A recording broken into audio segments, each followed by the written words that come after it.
ఇక ఓలి పండుగ మన తార గవ్వే రాగులు పూసుకునుడు ఒకరినొకరు గుద్దుకునుడు నిన్న మొన్నటి దాకా ఇక గదే పెద్ద పెద్ద రచ్చ రచ్చ అయింది ఓలి పండుగ నాడు. కానీ ఒక తానైతే వింత ఆచారం ఉన్నదుల్లో కర్నూలు జిల్లాలో చూస్తే మస్తు పరిశాన్ అవుతారు మళ్ళా.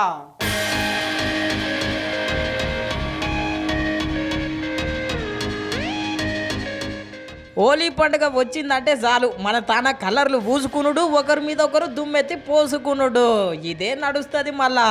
కానీ అన్ని జాగాలలో ఇట్లుండదుల్లో ఆచారాలు అన్నీ అలాగలాగుంటాయి మళ్ళా. ఒకసారి గీళ్ళని చూడుండ్రి.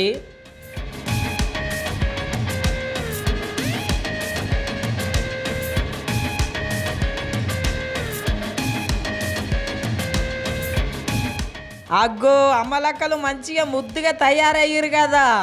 అయితే అమ్మలక్కలు అనుకుంటే పొరపాటే నువ్వు. మొగోళ్ళు ఆడోళ్ళ లెక్క ఇట్లా ఏషం కడతారు ప్రతి హోలీ పండుగకు కర్నూలు జిల్లాలో. ఎన్నో ఏండ్ల సంది వస్తున్న ఆచారం అంటాం మళ్ళా. బంగారు సొమ్ములు మంచి మంచి చీరలు కట్టుకొని గీ తీర్ల ముస్తాబైతారు. వాళ్ళ కోరికలు కోరుకొని అడివేషం వేసుకొని అడివేషం కానీ ఇంకా చిత్రమైన వ్యవసాయాలు వేసుకొని వచ్చి స్వామికి మొక్కుబడి తీసుకొని పోతారు. వాళ్ళకి ఏం కావాలంటే వ్యాపారంలో కానీ ఉద్యోగంలో కానీ పంట బాగా రావాలని చెప్పి అందరూ సుఖశాంతంగా ఉండాలని వచ్చి ప్రతి మనమత స్వామిని కోరుకొని వాళ్ళు మొక్కుబడి తీసుకొని పోతారు. సుశీర్ గదుల్లో వింత ఆచారం అందరినీ వింతకు గురి చేస్తున్నది మళ్ళా. ఈ ఆచారాలు చూస్తుంటే మస్తు మంది మస్తు పరిశాన్ అవుతున్నారు.